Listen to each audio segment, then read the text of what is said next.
Alrighty, honklers. Just getting ready to go somewhere. I'll just slip you in my pocket here. Basically, what I want to talk about this time, before I finally get into concrete construction, I'll touch on a few different options that may arise so you don't have to build anything and you can still live free, regardless of if you're looking down the barrel at jail time for using the wrong pronouns or whatever bullshit you may have hit across, whether it's something to do with the Cultural War. And I think, really speaking, a lot of what I'm going to say will apply to those of you who are in the European Union and maybe, well, Britain as well. Now,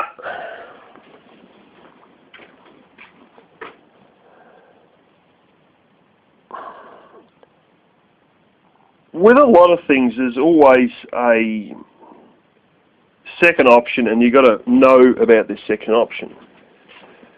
It seems as though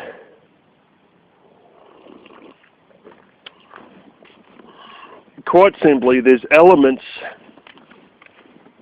that don't believe in political correctness inside the European Union. Now, this may work very well for those of you who are in England who could easily enough cross through into France, or those of you who are currently in an EU country looking down the barrel at some bullshit that you might want to be making a move to get away from. What's very interesting to note is that even pre any real carry-on, there's a few countries who really don't like a lot of this EU stuff. Now, whether shit is law or not is actually beside the damn point, because you will find that, and this has been interesting with a lot of these things, particularly over here in Australia, where we're not too far from Asia, where they can all agree to a bloody law and they sign some international horse shit, blah, blah, blah. And this is particularly, a trouble in Asia and also in Arabia.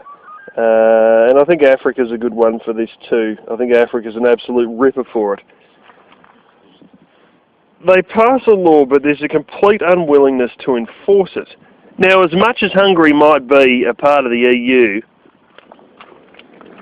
Hungary itself, Italy's showing signs of pulling away from all that stuff, but Italy's... Italy's got a few problems as it is, high amount of people, high amount of migrants already there, and stuff like that. Hungary, on the other hand, they are deliberately putting fences up. They are trying to force migrants to stay out. They are guarding the fucking train stations for migrants who are coming in and stuff like this. And if I'm not incorrect, Lauren Southern has made mention, or has not made mention, she's actually met a group who I believe, they're a militia trying to keep out the, it's somewhere near either Bulgaria or Turkey there, where they're trying to, stop them crossing from, via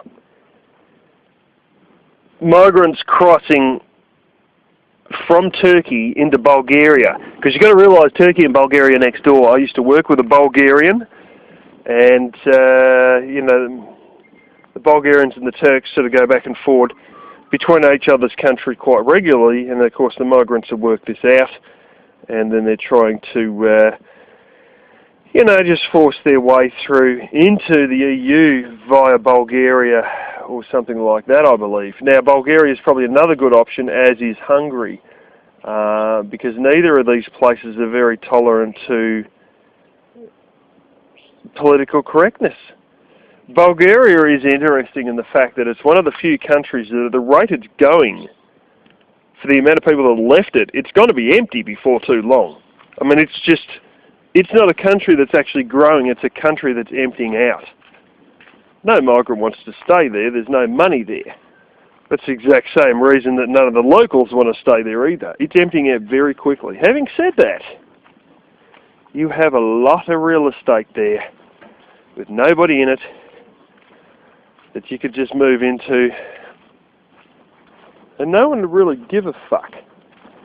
Or you got stuff that is owned by people who are still there who would rent it to you at absolute fucking peanuts. If you were to, however, approach possibly this militia in Bulgaria, I'm sure they could help you out if you were sympathetic to their cause and whatnot. I'm not saying they will. You know, they probably don't really give a fuck. They may not, you know, but you'd be on the same political page at least. You know, and hey, you know, Bulgaria is a frickin' empty country. You know, Hungary is not empty, but they're... I don't think they're willing to... They got a little bit of that sort of Yugoslav, you know, they're only next door to the former Yugoslavia, and they've got a little bit of that, you know, Yugoslav freedom/independence mentality in them. And in fact, one of my bosses used to be Hungarian, and the long and short of it is that I think they'd be absolutely unwilling to enforce, you know, sending someone back to an EU country to face jail time for not using the right pronoun or some other bullshit. And, you know, it's a fairly cheap country to live. And it's quite a cheap country, and Bulgaria is even cheaper. What is interesting with Bulgaria is, that I've found more recently on the news, is you actually have British people there who have gone there to retire there. Some have been there fucking 15 years. You have English-speaking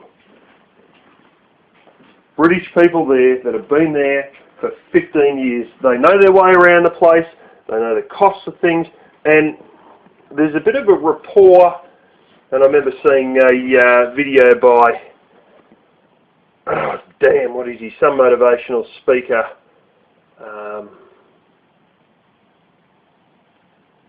He's got a system of circles, the golden circle, and it's all about sort of advertising and stuff like that. Simon some bullshit. Anyway, he sort of says that there's a lot of rapport amongst people when they're not around their own, which is another way of saying when you're a New Yorker and you're in LA, if you see any New Yorkers or you meet any New Yorkers, you gravitate towards them and instantly they're your friend because you're two New Yorkers stuck on the other side of the country and you got more rapport with them. Now, I've seen the same with British coming to Australia. They always end up hanging around with other British, not because they don't want to associate with Australians, and they do associate with Australians, but just because they're sort of on the same page because they've both come from the same culture and society, and see our culture is a little bit different here in Australia, but they sort of get them because they've, you know, they've got something in common basically, and it's the same if you're, you know, American and you're in France and you come across another American in France, bingo, you're best friends because you're in a sea of Frenchies talking French. And, you know, and the same thing can go with any English speakers who go to places like Bulgaria. You know, there's a massive amount of English in Spain as well, to a level that you probably don't even get your head around. But unless you're British and you actually, or you're Spanish and you've seen it. But just be aware that while you might be persecuted in France, Germany, England, Scotland, wherever, if you can get to these places, you're in a safe haven. You ain't going anywhere because, first of all, Bulgarian police are good at taking bribes.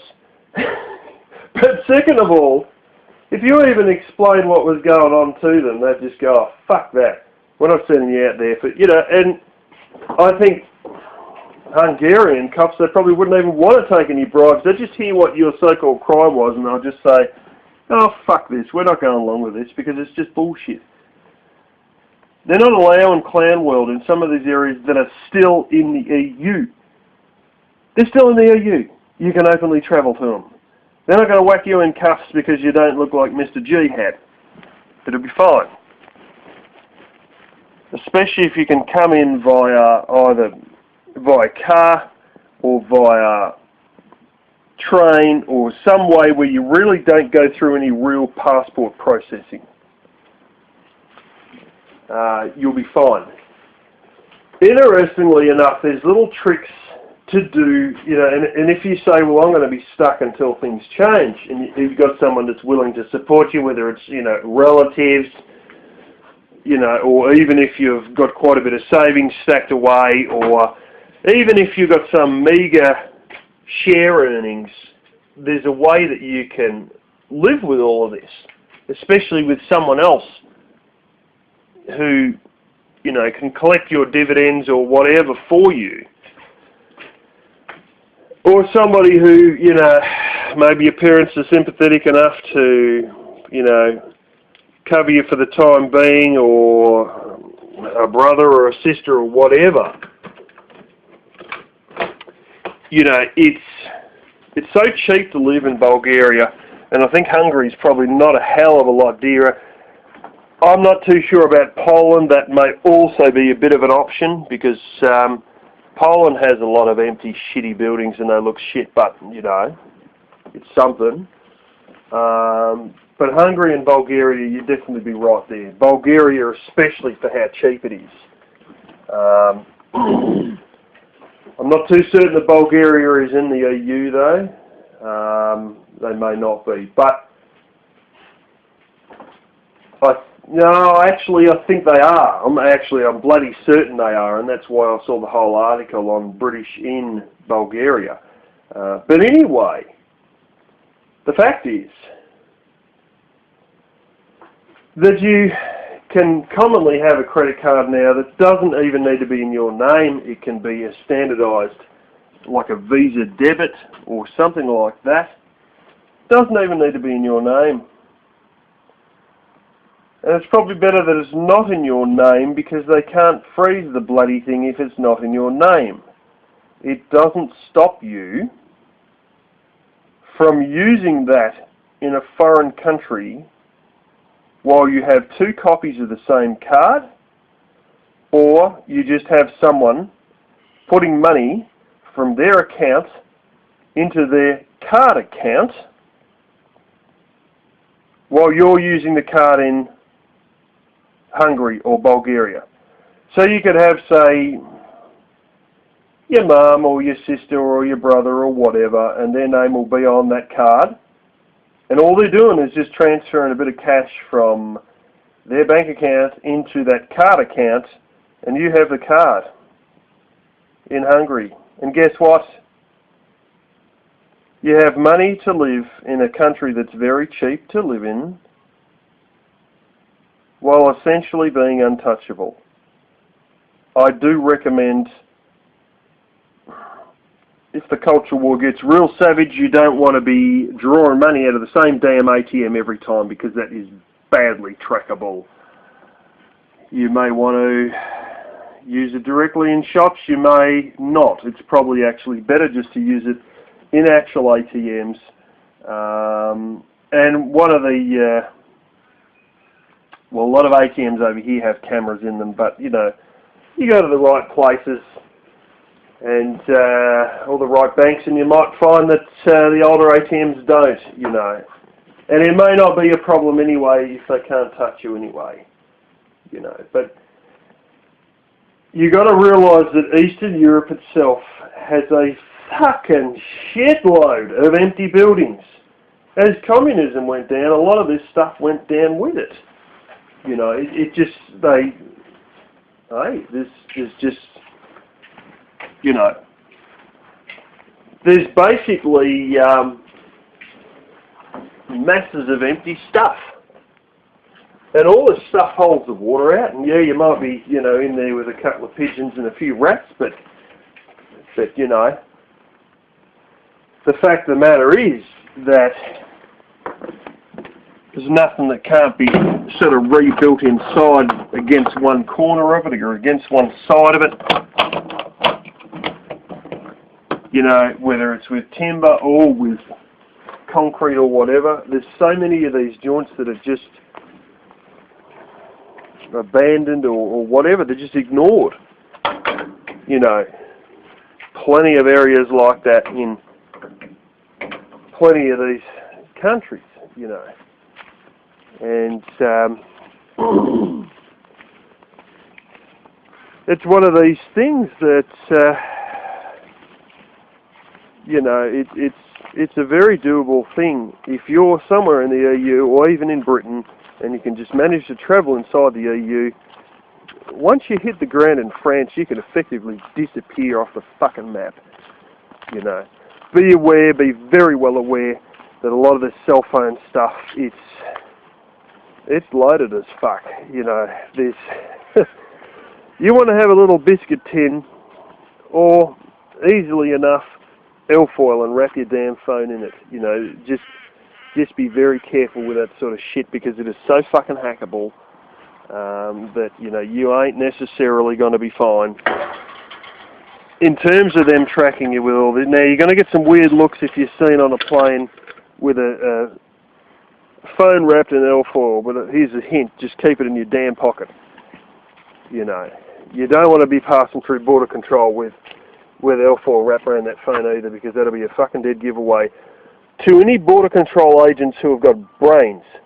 I'm not saying they all have, but just keep these things in mind. Anyway, there's plenty of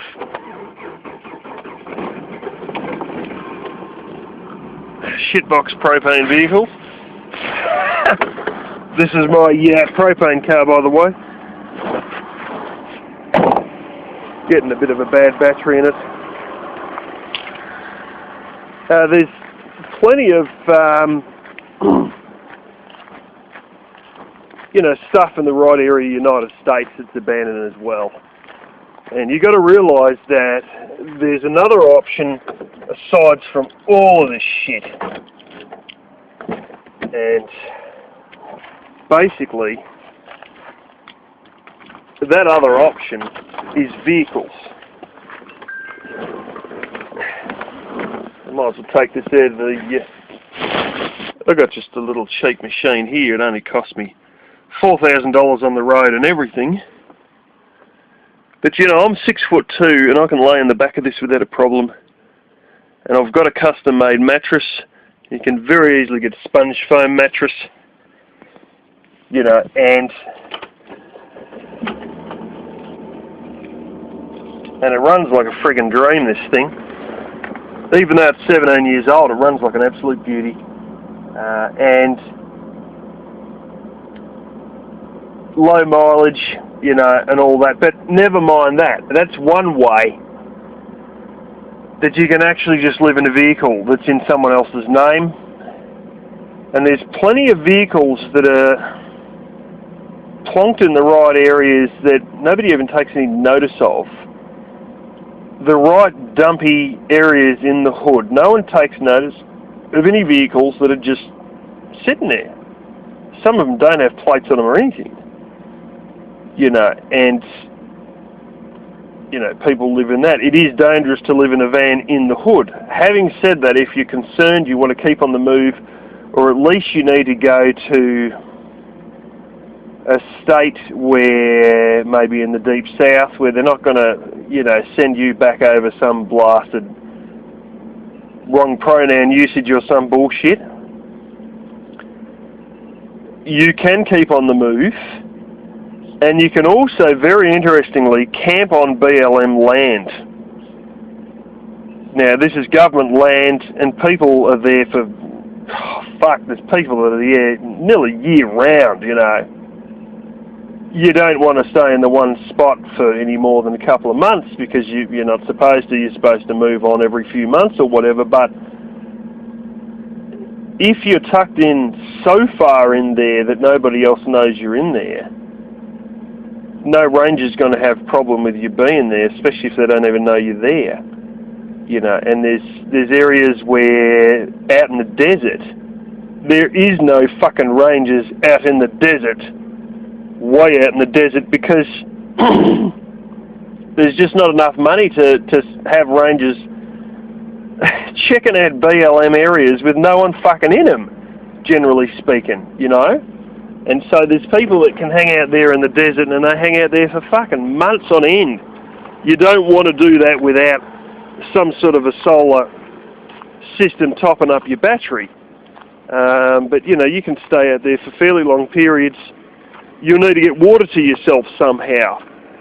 But the long and short of it is that, you know, it's another way to exist. Because, I mean, even this propane car I'm in now, this isn't in my name, it's in my father's name. But if your father's not on the damn list, you know, they're not going to be looking for his number plate, are they? You know what I'm saying? Maybe any vehicles in your name, but not in his name. And this is the thing, you know, vehicles are a great way to avoid this. It does get very stinky living in a small space. I've heard that from truck drivers. It's not your absolute best option. But, you know, if your other best option is sitting in a fucking state penitentiary just because you weren't willing to call a transgender person a fucking he or she or a she or he or whatever, what do you prefer, you know? Do you really want to go in there with Bubba as your fucking, you know? I mean, the fact is it's either Bubba or you're sleeping in the van.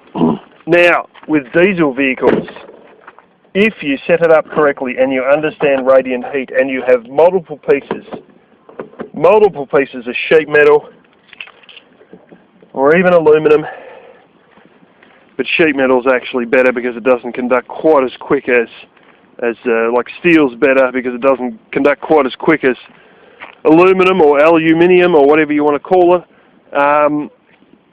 You can actually set up wood heaters in there.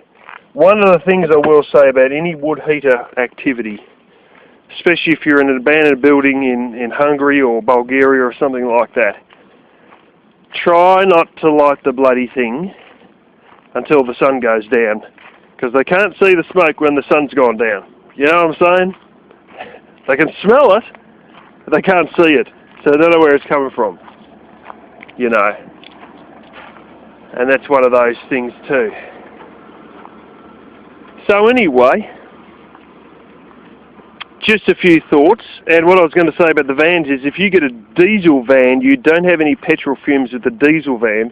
If you set it up correctly, and you've got to be very careful, and you've got to sort of have a bit of an idea of the heat produced by your wood heater at full throttle, so to speak. And you've got to have several layers of sheet metal. You space them out probably an inch or so, or even 2 centimetres apart, and they will be fine in terms of radiant heat not melting off the side of your cargo van. And you have nothing flammable but a bit of steel there. You know, you can realistically use a wood heater, and I've seen them even with, obviously it's a very dangerous setups, but it's not unknown that you can use a piece of cement sheet or even asbestos if you want to. Asbestos actually works better, but it's just a darn sight more toxic. you can put the stovepipe, like your chimney, through that asbestos or cement sheet that is stuck in the place of where the window is. So you wind the window down and you just jam this thing in there. And the little bit that your thing comes up to here, where it goes in, you jam your cement sheet into that same notch where the glass is going in. And that'll sort of, that'll work all right. So you want something that's drivable though, that you can put a cap on, you know, take the main stovepipe out, put a cap over the top of it, and it's still waterproofed. You know, and there's ways and means to make like a little piece that comes up, and you use what's called high temperature silicon in that little piece. You can get stuff that's actually made for gaskets for cars, and it'll withstand, well, 3 times the heat of boiling, 320 degrees Celsius. But anyway, just a few thoughts and ideas that you might want before you're looking at living under a friggin' big bit of precast concrete. And these are ideas that are a lot nicer and probably a lot more realistic.